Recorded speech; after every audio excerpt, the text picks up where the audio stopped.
Tropa ng aking ng aking nilagang lamb. Yan. With kalabasa mga katropa. Ito. Itong aking ngayon. Ulam mga katropa. Pero punot pa siya eh. So maya mga katropa, abangan nyo ang aking nilagang lamb. Yan. With kalabasa. So ayan mga katropa.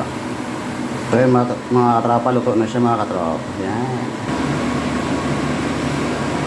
So ito na mga katropa ang aking